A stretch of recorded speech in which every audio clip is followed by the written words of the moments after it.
Today we're painting our crystal drawings. We will be using watercolors and we will be creating value with our watercolors.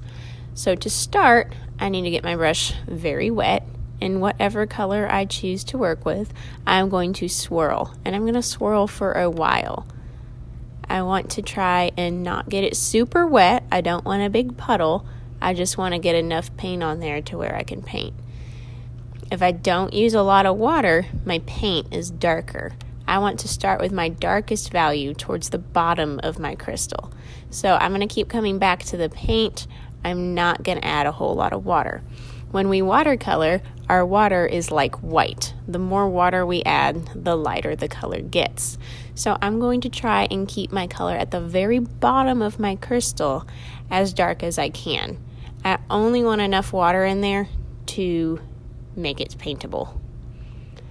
So notice how I'm taking my brush strokes up. I'm going to go in the direction that my crystal is growing. As I fill up the bottom, I'm going to start adding water, and I'm going to keep flicking my paintbrush up towards the top of the crystal.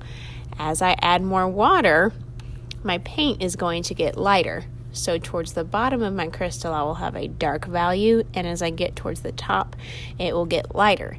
This will give it the effect that it is translucent or see-through like crystals or gems actually are. I also have the choice to do a second color.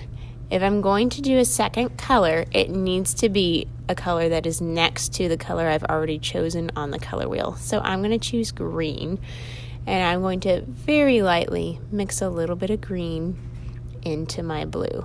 I'm always going to kind of paint in the direction that my crystal is going. So these particular crystals are growing up towards the sky, so I'm going up and down.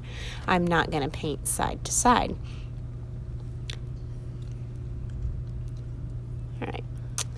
Can also add to the top of my crystal. I'm going to keep going with green here, kind of mix those colors together. So one of the cool things about watercolors is when you make a mistake, you can squeeze out your brush like this and come back in there, and your brush will act like a sponge and it will pick up the leftover paint. So if I get a color where I don't want it, if I squeeze the water out of my brush, I can sponge it up with my dry brush.